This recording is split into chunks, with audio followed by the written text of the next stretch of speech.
Como foi o seu ano de 2024? Por aqui tivemos um ano muito bom, haja vista realizações pessoais, vou ser pai. Na minha carteira também não posso reclamar, minha posição grande Bitcoin deu belos frutos. Sei que vários de vocês pegaram isso também. Para aqueles que não pegaram, fica aqui o meu melhor sorte na próxima vez. Espero que tenham grandes retornos, é o que eu quero pro pessoal que me assiste aqui no YouTube. Mas agora a gente tem que começar a pensar já em 2025. E se naturalmente o futuro traz uma série de incertezas, é sempre opaco por natureza, como diria o Buffett, o para-brisa é sempre mais nebuloso do que a visão pelo retrovisor, nós temos que começar a pensar onde alocar nosso capital, tendo em vista as informações que nós possuímos agora. A gente pega a Selic aqui no Brasil, lá no começo do ano a gente esperava que ela estivesse em 9 agora em dezembro, mas na verdade pode ir além de 12. A dívida pública está batendo mais de 9 trilhões, o dólar está acima de R$6, nos Estados Unidos Trump foi eleito, o mercado americano está nas máximas, será que ele está caro, está barato? E pensando no Bitcoin, que mais do que dobrou em 2023, mais do que dobrou em 2024, como será o ano de 2025, tendo em vista agora a presença de um chefe de Estado da nação mais importante do mundo em termos de poderio econômico, sendo a favor dessa criptomoeda. E com outros chefes de estados importantes também fazendo alegações favoráveis ao Bitcoin. Então, pensando em tudo isso, o que eu quero fazer nesse vídeo é falar desses mercados, para que você possa decidir se aloca ou não o seu capital. Então, falaremos sobre renda fixa aqui no Brasil, ações, fundos imobiliários, exterior e cripto. Exatamente nessa hora. E antes de começar abordando aqui a renda fixa, só um lembrete de que estão abertas as inscrições para a 28ª turma do Viver de Renda, meu curso de educação financeira, que já existe há mais de 7 anos, com mais de 40 mil alunos, onde eu tenho toda a preocupação de ser extremamente didático para pegar até mesmo o mais completo leigo e transformar esse indivíduo no investidor de verdade, capaz de montar sua carteira, diversificando entre ativos, moedas e países, já que você aprende a investir no Brasil e também no exterior. Eu lembro que são apenas 1.200 vagas por turma, que lá você tem 12 meses de suporte com uma equipe que responde todas as dúvidas do aluno, até por isso que a gente limita as vagas em 1.200, senão não daria conta de uma turma com 5.000. E nessa turma temos um bônus interessante, que é o meu livro autografado. Então, todos os 1.200 alunos, na hora que eles vão lá no checkout preencher as informações, eles vão colocar o endereço aqui no Brasil, e tem que ser um endereço nacional, se for internacional não tem como entregar, para que você possa receber o livro com um autógrafo. Então, vai ter um autógrafo aqui nesta parte. E aí, novamente, fica o meu convite. Então, para quem quiser entrar e aprender a investir de verdade, link na descrição do vídeo. Agora vamos começar aqui pela parte de renda fixa. Então, como eu disse para vocês, no começo do ano, a estimativa para a Selic agora no final era de 9%. O que a gente está vendo hoje, no momento que eu gravo esse vídeo, é uma Selic em 11,25%, mas com o término da reunião do Copom nesta quarta-feira, a Selic pode ir para 12% ou até mais do que 12%, 12,25%. Se a gente olha, por exemplo, pesquisas, as opções de Copom, a gente vê que o mercado está bem dividido entre esses aumentos de 0,75% ou 1%. Só que nisso eu estou abordando basicamente a fotografia. Se a gente olha o filme da renda fixa aqui no Brasil, você já tem uma série de estimativas de que a Selic pode subir para 14%, 15% no ano que vem, que é, por exemplo, a opinião do pessoal da Kinea. E aí, se todo o cenário fiscal já não bastasse, porque é por conta do fiscal que a gente vai ter juros tão altos aqui no Brasil, afinal, nos últimos 12 meses o governo gastou mais de 1 trilhão, além daquilo que ele arrecadou, e a nossa dívida pública pela primeira vez passou do patamar de 9 trilhões de reais, quase 80% do nosso PIB. Ainda temos mais um ponto, que é uma questão política, já que agora no fim do ano sai Roberto Campos Neto da presidência do Banco Central e entra Gabriel Galípolo. E por que esse pode ser um ponto de incerteza? Já que, dando a César o que é de César, o Galípolo até agora ele mostrou um trabalho técnico. As decisões do Copom, de forma geral, foram tomadas por unanimidade. Só tivemos aquela reunião do racha, onde a decisão foi dividida, membros da gestão Bolsonaro, que foram indicados naquela época de um lado, membros da gestão indicados pelo Lula do outro, que foi terrível, porque no final a gente teve expectativas futuras desancoradas, justamente por conta do medo de que agora, sob a gestão do Galípolo, o Banco Central ele possa estar menos atento ao centro da meta, de maneira a estar mais leniente no combate à inflação. O que eu quero dizer com isso? A gente pega a nossa meta de inflação pro ano que vem, é a mesma desse ano, 3% de IPCA ao ano, com uma banda de tolerância de 1,5 pontos percentuais, tanto para cima quanto para baixo. E caso o Copom ele fique mais leniente no combate à inflação, pode ser que eles não queiram levar a Selic lá para os 15, 14, como tem muita gente estimando, para combater a inflação mais alta. Talvez eles elevem menos a Selic, já mirando que a inflação pode ficar dentro do teto da meta em 4,5%. E tem gente até que teme coisa pior, como por exemplo, algo da época da Dilma, onde no Banco Central você tinha a gestão do Alexandre Tombini, que derrubou a Selic na canetada, mesmo no ambiente de inflação descolando e ficando cada vez mais alta, chegando em 2015 até 10%, por motivos políticos. Ele não queria atrapalhar a reeleição de Dilma Rousseff. E aí o resultado dessa inflação mais alta, com a Selic baixa naquele prazo curto, é que os juros futuros explodiram, com o mercado precificando que para conter a inflação mais alta no futuro,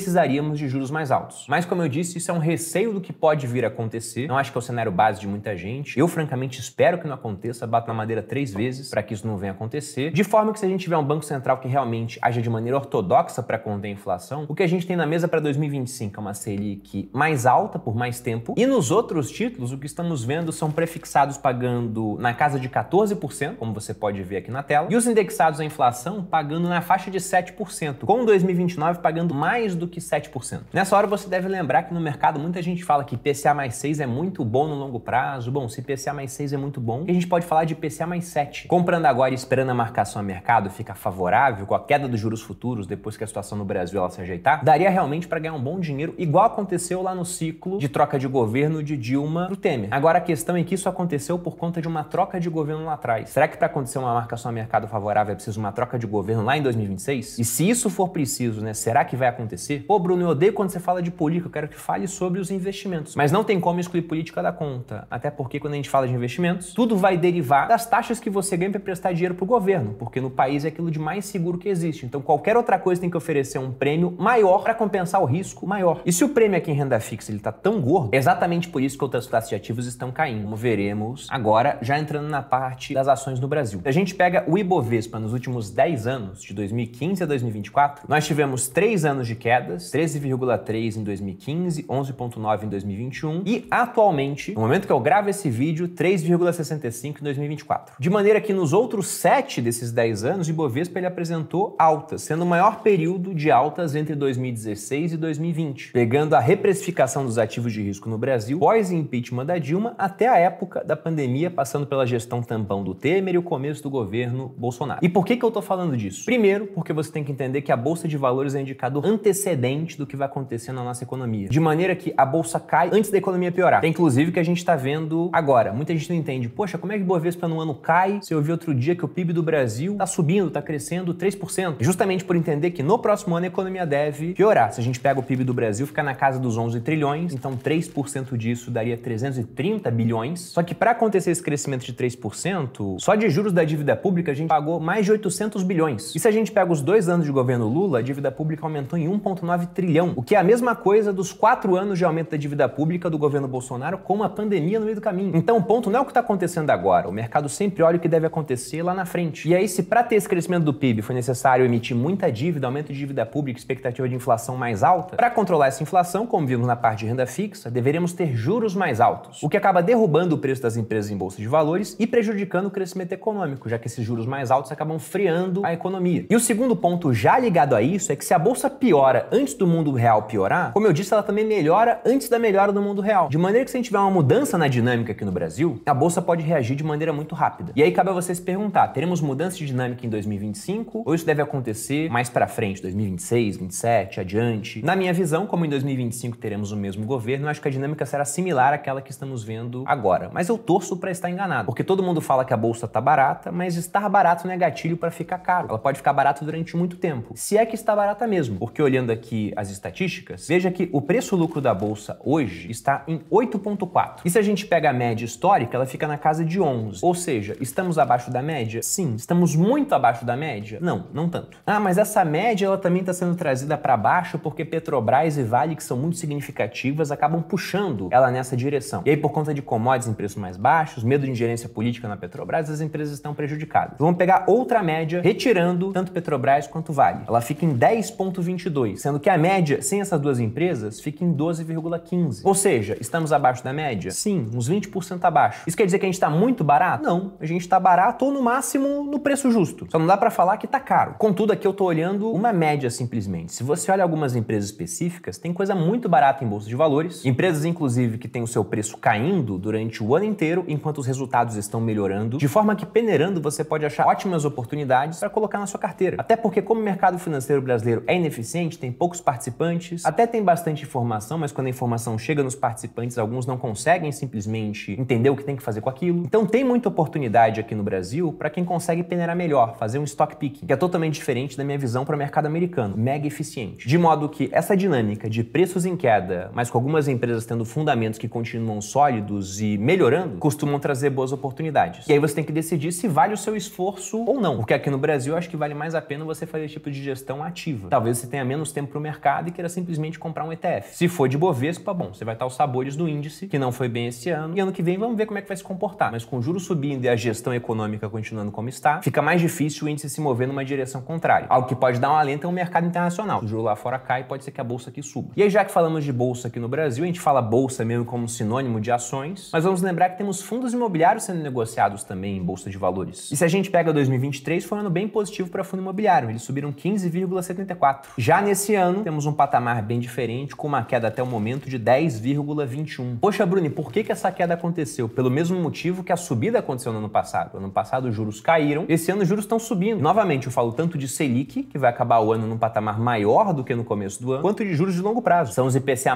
da vida pagando próximos de 7%. E aí, quando essas taxas de juros sobem, o preço dos fundos imobiliários, principalmente os fundos de tijolo, eles acabam caindo. De maneira que esses fundos que têm agora suas cotas mais baixas, mas continuam com os mesmos contratos de locação, recebendo a mesma coisa, o que você vê é que eles pagam um yield mais alto. Na verdade, perceba que o pagamento é o mesmo, mas como o dividend yield é calculado com o pagamento dividido pelo preço da cota, e a gente coloca isso percentual multiplicando por 100, então o recebimento para quem compra agora, ele fica proporcionalmente maior. E nesse momento, vários fundos imobiliários pagam mais de 1% de yield ao mês, isento de imposto de renda, e francamente não acho que isso vai mudar até o final desse governo, porque quanto mais o tempo passa, mais próximo da eleição chegamos, e se esse mercado já está caindo agora, tendo menos participantes, se colocar um novo tipo de imposto no fundo imobiliário, é o apocalipse desse mercado, então não acho que vai acontecer. E aí, mudando para falar dos fundos de papel, que são fundos imobiliários recheados de ativos de renda fixa, de CRIs, esses CRIs costumam estar ligados ao CDI, pagam CDI mais alguma coisa, ou ao IPCA. E no momento que a gente tem para ambos no próximo ano, é um IPCA que está subindo e uma previsão de Selic que também vai subir para controlar esse IPCA. E aí, como eu disse, a gente volta para aquelas dúvidas em renda fixa sobre como o Banco Central vai se comportar. Mas esperando um comportamento adequado, vai ter muito fundo de papel pagando bem em 2025. De maneira que, principalmente para aqueles que querem algum tipo de fluxo de renda mais constante, a janela que se abre pode ser uma oportunidade para que você pegue bons fundos imobiliários a bons preços, pensando principalmente nesse fluxo. Porque em termos de reação de cota, principalmente nos de tijolo, assim como nas ações, precisa de uma mudança no patamar dos juros, né? Geralmente o mercado acaba reagindo a isso. E para esse ponto acontecer, é necessário algum tipo de mudança na condução das políticas públicas. Visto a parte nacional, vamos falar agora do mercado internacional, de tirar o dinheiro do Brasil ou tirar o Brasil do seu dinheiro, quando vamos falar de cripto a seguir. Mas pegando o exterior, a gente viu, infelizmente, o dólar batendo mais de R$6. Enquanto eu gravo aqui esse vídeo, ele tá batendo 6,8. E aí, quando eu posto sobre isso lá no Instagram, o pessoal fala, tá feliz, né? E não tô feliz com o dólar mais alto. O dólar mais alto, ele atrapalha muito a minha vida. Eu tenho receita em reais com a empresa. Quando eu vou comprar Bitcoin, ele fica mais caro em reais, justamente porque o dólar tá mais caro. Às vezes o preço dele nem se moveu, é só o dólar subindo. Então, eu gostaria de ver um dólar mais baixo. Acho, inclusive, que a gente vai ver o dólar abaixo de R$6 em algum momento, porque com esse dólar muito alto, o Banco Central vai acabar elevando os juros, já que o dólar, ele contamina a inflação. Já que tudo que vai ser importado fica mais alto, pode ser exportado também por competição, acaba subindo de preço. E o dólar não sobe em linha reta, ele vai fazer um movimento oscilante. E quanto mais o dólar cair, melhor, porque fica mais fácil de internacionalizar o meu capital. Mas o ponto principal para você que pensa em investir no exterior, principalmente você que não começou ainda, não pegou toda essa subida com o seu portfólio, é que é muito interessante que você pense em termos de alocação de capital, de uma fatia do seu patrimônio fora do Brasil. Até porque do mercado mundial, o Brasil é cerca de 2%. Então será realmente que todo o seu dinheiro tem que estar investido aqui? Ou 98% aqui, 2% lá fora? Era para ser algo mais próximo do contrário? Até para tentar equilibrar a sua vida? É o que eu faço no meu caso. Se eu tenho uma empresa que depende muito do Brasil, se o Brasil vai mal, ela acaba sendo afetada, eu prefiro ter no meu patrimônio coisas que não dependam tanto assim de Brasil, para dar esse equilíbrio. De modo que eu acho interessante que você faça remessas por exterior com regularidade. E aí, por fazer isso, justamente nos momentos onde o dólar sobe muito, eu posso me abster de fazer a remessa daquele mês, já que o meu patrimônio exterior valorizou bastante por conta da subida. E nesse ano a gente teve chance de fazer essa remessa. Se a gente pega o dólar no começo do ano, ele estava em 4,85. Tem post no meu Instagram falando sobre como a gente sentiria saudade do dólar nesse patamar. Mas quando isso acontece, muita gente pensa que ele vai até 4,50. Assim como quando sobe a 6, muita gente fala que vai até 6,50, R$7. E pode realmente ir até 6,50, 7. Justamente por isso, o que eu acho interessante, determine um valor que você quer enviar para lá, mensalmente, e vá fazendo o câmbio. Até que após ter um percentual interessante lá fora, você possa se abster dos meses onde o dólar está mais alto, aí você não manda naqueles meses esperando para mandar mais quando o dólar é uma baixada. E aí, para quem fez isso até 2023, que é que eu vou pegar a estatística da subida desse ano, tá imaginando o último aporte feito ali antes de começar 2024, essa pessoa está muito feliz, porque o S&P está subindo 28%, está nas suas máximas, na casa dos 6 mil pontos, enquanto o dólar, por sua vez, subiu mais 25% contra o real. De modo que o composto disso, né, a subida que você teve pelo S&P mais a subida que você teve por conta do dólar, chega em 60% em reais. Isso para você não ter que ficar fazendo pesquisa nenhuma, só escolhendo um único veículo de investimento lá fora fora que está recheado dos ativos que compõem o S&P 500, o principal índice acionário americano. Pô, Bruno, mas aí você falou do cara que já mandou o dinheiro e eu não me expus ao mercado americano ainda. Será que vale a pena agora? Não tá caro lá fora? E não tá barato aqui? Bom, como eu disse anteriormente, aqui a gente pode falar que tá barato, mas não tanto. Tá levemente abaixo da média. Estar barato não significa que vai ficar caro. Pode continuar barato por um bom tempo. Da mesma forma, lá fora a gente não pode falar que tá tão caro assim não. E além do que, o caro pode ficar caro por bastante tempo também. Mas pensando nesse ponto, para ver se tá caro lá fora, vou colocar um gráfico aqui que mostra o preço das ações e o lucro por ação. Preço em azul, lucro em amarelo. E aí você vai ver que no período da bolha.com, lá nos anos 2000, e tem muita gente que compara a revolução de A agora com a bolha.com, o preço das ações subiu muito sem que o lucro tenha subido. Já agora, o preço e o lucro estão andando de maneira parecida, como você vai ver nesse outro gráfico, que pega desde 2020 até o presente momento. O que mostra que atualmente a gente não vê um descolamento do preço subindo sem que o lucro das empresas esteja acompanhando. Agora, antes de investir lá fora, você tem que entender que você não pode tomar esse ano como base. Ele foi um ano muito forte. Colocando um outro gráfico aqui na tela, nós vemos que ele foi o ano mais forte desde 1928, que inclusive traz a cabeça das pessoas algum tipo de mau presságio, né? Já que em 29 nós tivemos a Grande Depressão Americana. No entanto, como eu mostrei anteriormente, o preço está acompanhando o lucro nesse cenário. Agora, essa performance do índice subindo 25%, como a gente viu esse ano, não é normal. A média de longo prazo, que é essa linha azul que vocês estão vendo ali com a palavra média em inglês, é de um retorno na casa dos 10%.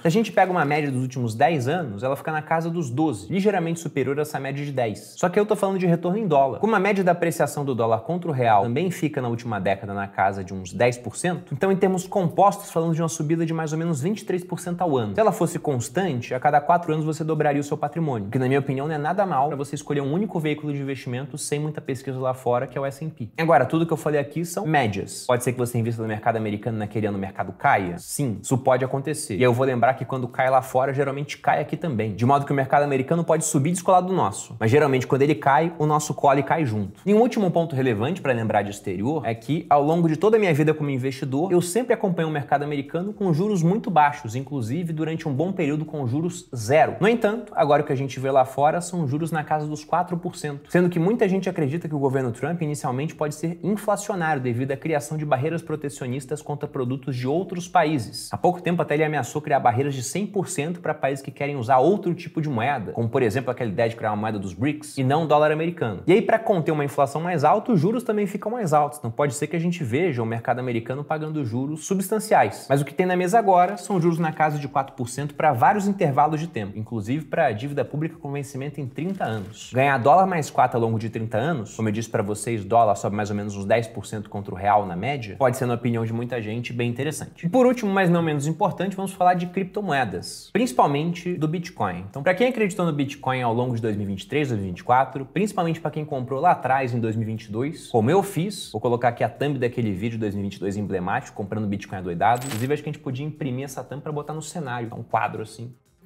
porque ficou muito bom aqui para a história do canal. Mas em todo caso, o Bitcoin ele mais do que dobrou em 2023, ele mais do que dobrou em 2024, e muita gente espera que o ano 2025 seja bem interessante. Tanto por conta do ciclo do Bitcoin, como veremos mais adiante, mas também por conta do noticiário. Além de todo o movimento que tivemos em 2024, com o lançamento dos ETFs, institucionais aderindo, parece que a gente pode iniciar um novo ciclo na história do Bitcoin. A gente pode resumir o Bitcoin até agora em 4 ciclos. O primeiro deles dos cyberpunks, realmente o pessoal que era hard user de criptografia, que começou a pegar o Bitcoin lá atrás, minerava em casa. O segundo do pessoal mais nerd de internet, cara que acabou descobrindo isso em algum fórum, se interessou e comprou. O terceiro foi de fato do varejo, quando as pessoas físicas começaram a comprar, muito antes dos profissionais de mercado, que falavam que aquilo era criptonita, que era veneno de rato, igual o Charlie Munger falou, morreu achando que era isso. E nesse ano a gente viu um ciclo de institucionais, com grandes fundos aderindo, comprando via ETFs, por exemplo. Aqui no Brasil, na minha opinião, foi muito emblemático quando Luiz Stulberg colocou Bitcoin no fundo verde. E qual que seria o quinto ciclo? Um ciclo soberano, a entrada de países realmente poderosos nesse circuito. Porque já tivemos países que deram atenção ao Bitcoin. O Butão minera Bitcoin, por exemplo, El Salvador colocou Bitcoin como sua moeda oficial. No entanto, são pequenos países, pouco expressivos no cenário internacional. Outra coisa é ter um chefe de estado como Trump falando que a gente pode ter a criação de uma reserva estratégica de Bitcoin nos Estados Unidos. A chance ainda é muito baixa em caso de apostas de que isso venha a acontecer, mas não podemos falar que a chance é desprezível. E uma novidade que surgiu agora também foi o Vladimir Putin falando que a Rússia vai comprar Bitcoin. Uma bola que eu cantei comentei lá atrás, quando a Rússia foi banida do uso do SWIFT depois de ter invadido a Ucrânia. Já que para liquidar transações internacionais com outros países, como a Rússia não tinha acesso a dólares, outros países provavelmente não iam querer os rublos da Rússia, o que eles poderiam utilizar? O ouro já foi utilizado lá atrás para isso. Na época do lastro em ouro você tinha liquidação de transação internacional com ouro atravessando o Atlântico, Pacífico, indo de navio, mas era custo de transporte, de segurança, de verificação. Não era simples. O ouro não era adequado para um mundo globalizado. Não quando você queria realmente liquidar a transação e passar até a propriedade daquele ativo. Agora, o Bitcoin pode ser esse ativo para liquidação de transações. Então faz muito sentido para a Rússia, para o Irã, para a Coreia do Norte, para qualquer país que é um páreo internacional e não consegue acessar o dólar, ter Bitcoins. Ah, então tá vendo? Esse é o uso do Bitcoin. Na verdade, o Bitcoin é neutro. Ele pode ter usos bons ou ruins. Vai depender de quem está usando. Assim como esses países podem usar dessa forma, você tem pessoas que podem usar para fugir da repressão desses próprios países. Em todo caso, isso pode levar o preço do Bitcoin a novos patamares, acima daquilo que a gente já experimentou recentemente, que foi o Bitcoin rompendo a barreira dos $100.000 pela primeira vez na história. Pô, Bruno, mas com isso o Bitcoin já não subiu demais? Aí 2025 pode ser um ano com menos apreciação? Se você gosta de olhar os ciclos do Bitcoin, sempre tendo atenção que o futuro pode não repetir o passado, mas essa não seria a indicação. Porque se a gente pega a performance dessa criptomoeda após períodos de 1 mês, 3 meses, 9 e 1 ano pós-halving, lembrando que o halving desse ano foi em abril, a gente vê que as maiores valorizações em todos os ciclos, 2012, 2016, 2020, vieram após 1 ano do halving. E pegando inclusive o market cap total das criptomoedas, observe nesse gráfico, onde na linha preta você tem o total, está em um novo patamar, mais de 3 trilhões de dólares, mas na linha azul você tem o market cap excluindo o Bitcoin e as principais stablecoins, o SDT e o SDC, veja que a gente está abaixo do topo do ciclo anterior. E pensando em volume de pesquisas, a gente está muito distante do topo do mercado em 2017 e do topo em 2021, observando dados de agora através das buscas no Google. Ou seja, não é porque subiu esse ano que no ano que vem esse movimento ele tende a parar. E aqui eu coloco mais um último ponto para fechar essa parte do Bitcoin, que ele é extremamente relevante. Falamos disso aqui no canal, outras pessoas falaram também, e de fato parece que teve peso na eleição americana, que foi o fato de que o Donald Trump ele não se converteu ao Bitcoin simplesmente porque ele viu a luz e entendeu a palavra do Satoshi Nakamoto. Provavelmente ele fez isso por motivos muito mais pragmáticos, ele queria ganhar a eleição americana. E dados apontam que, de fato, esse apoio à cripto teve peso para que ele ganhasse a eleição, mostrando o quanto o combate a essas ideias prejudicaram os democratas. Colocando um gráfico na tela, que foi tirado de uma pesquisa feita pelo pessoal da Paradigm, nos Estados Unidos, através de uma pesquisa de boca de urna, eles viram que entre o pessoal no corner, ou seja, que não tem Bitcoin, os votos estavam muito divididos entre Trump e Kamala, basicamente com o mesmo percentual. Agora, entre o pessoal que tinha Bitcoins, o Trump conseguiu abrir 13 pontos percentuais de vantagem, o que num país onde o voto não é obrigatório e dividido no sistema de colégios eleitorais, onde alguns poucos votos podem fazer muita diferença, dado que nesse sistema de colégios, dos estados americanos, todos exceto um adotam o critério do winner takes all, ou seja, o vencedor leva tudo. De modo que em um estado hipotético com 50 delegados, se no final, por conta dos votos, você teve uma maioria de 26 para republicanos contra 24 para democratas, todos os 50 contam para os republicanos. E aí a gente tem que pensar, se o Bitcoin e cripto tiveram um peso na vitória do Trump na eleição americana, será que não podem fazer peso em outras eleições por aí? Talvez até na eleição brasileira em 2026? Será que o Pablo Marçal, que provavelmente vai se alçar como candidato, que falava mal de Bitcoin antes e agora falou que vai comprar, já não tá pensando nisso para 2026? E se ele vai pensar, será que outros políticos não pensarão o mesmo? Sinceramente, eu espero que sim. Prefiro ter políticos com pensamento mais favorável a cripto do que o contrário. E para fechar esse vídeo, para não ficar muito longo, aqui eu falei do Bitcoin, mas vamos lembrar que após um certo período, quando a dominância do Bitcoin começa a cair e outras criptomoedas começam a subir mais, nós temos a chamada alt season, com várias criptos menores podendo ter multiplicações realmente muito grandes. O pessoal de cripto nem fala em 100, 200, 300%, eles falam de vezes, né? Subiu 2, 3, 4, 5, 8 vezes. E muita gente acredita que o gatilho para isso foi dado agora com a eleição americana, ou com o Bitcoin batendo 100 mil. De todo modo, não se surpreenda se outras criptomoedas começarem a subir bem mais do que o Bitcoin em 2025. Eu particularmente já disse várias vezes e volto a repetir aqui que, na minha opinião, alguns dos maiores retornos do mercado virão de cripto, porém também alguns dos maiores prejuízos, porque várias dessas moedas que podem subir muito mais do que o Bitcoin não têm fundamento, são pura especulação. Então não é interessante que você destine muito recurso para essas apostas, que basicamente elas são isso. Mas essa é apenas minha opinião, não sou dono da verdade, quero saber a opinião de vocês, o que vocês vão comprar, o que vão vender, qual vai ser o tipo de alocação estrutural que será adotada. Coloque aqui nos comentários. Eu gosto de lembrar que assim como vocês aprendem comigo, eu também sempre aprendo com vocês. E para quem quiser aprender mais profundamente, eu lembro do Viver de Renda, vagas abertas, link na descrição. Eu fico por aqui, espero que tenham gostado desse vídeo. Se gostou, deixe seu like, se inscreva aqui no canal. Um grande abraço e até a próxima.